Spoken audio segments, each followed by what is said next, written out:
Olá pessoal, sou o professor Francisco Brown e venho trazer hoje para vocês, em tempos de debates acerca das vacinas e tudo mais, uma revolta que ocorreu no Rio de Janeiro em 1904 que ficou conhecida como a Revolta da Vacina. E essa revolta, ela acontece exatamente por conta da vacinação obrigatória contra a varíola.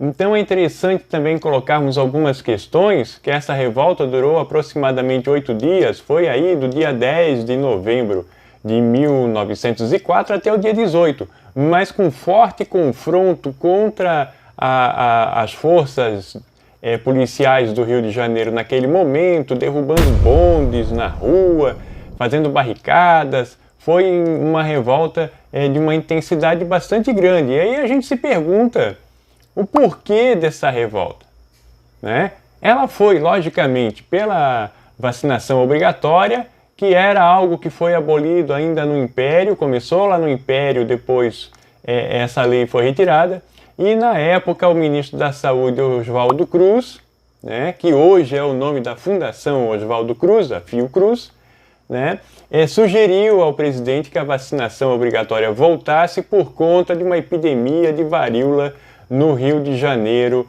no começo do século XX, ali por volta de 1904.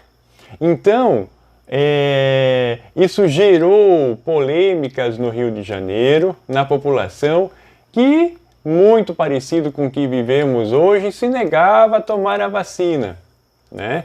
Primeiramente, a vacina de varíola à época, ela era feita, né, inoculada na vaca. Então ali se retirava os agentes, o plasma, para fazer o soro da vacina, né, para produzir os anticorpos contra a varíola. E isso gerou polêmicas, inclusive, né, pessoas que acreditavam que poderiam se transformar em vacas. Então, né, como também ouvimos há muito pouco tempo a possibilidade de tomar vacina contra a varíola e virar jacaré.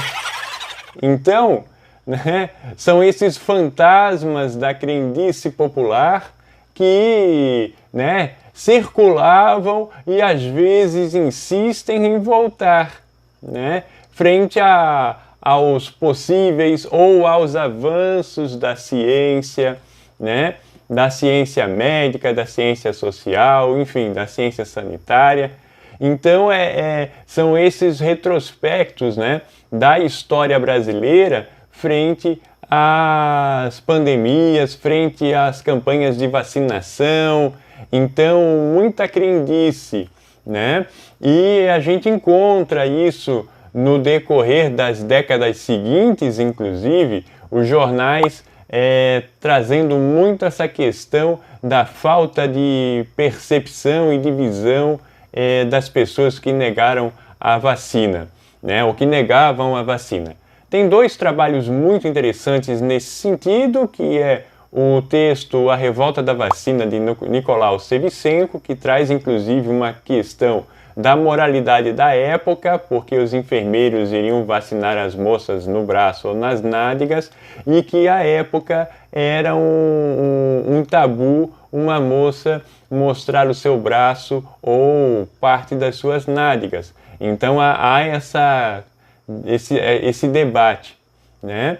E também o livro de Sidney Chalub, Cidade Febril, que ele trata da questão da revolta da vacina, da questão do higienismo, né, da condição sanitária no Rio de Janeiro e da condição, né, que é muito interessante também, de uma condição cultural e de religiosidade, de práticas de religiosidade popular, até mesmo de cultura africana, né, ao qual se acreditava que a varíola era um elemento a se passar, né, que não se deveria cortar o fluxo da epidemia, né? Então são esses elementos que circundam a ideia, né, da revolta da vacina e que o povo, né, ou parte da população do Rio de Janeiro se voltou contra a vacinação obrigatória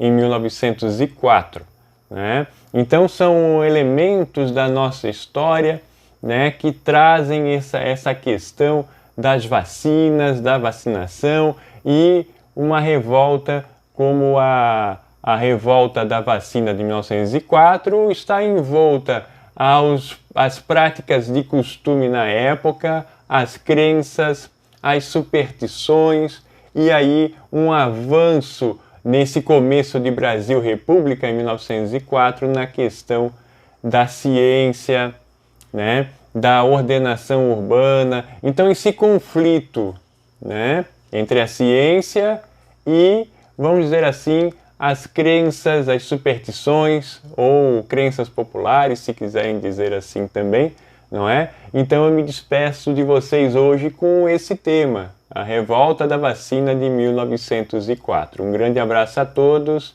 e até mais.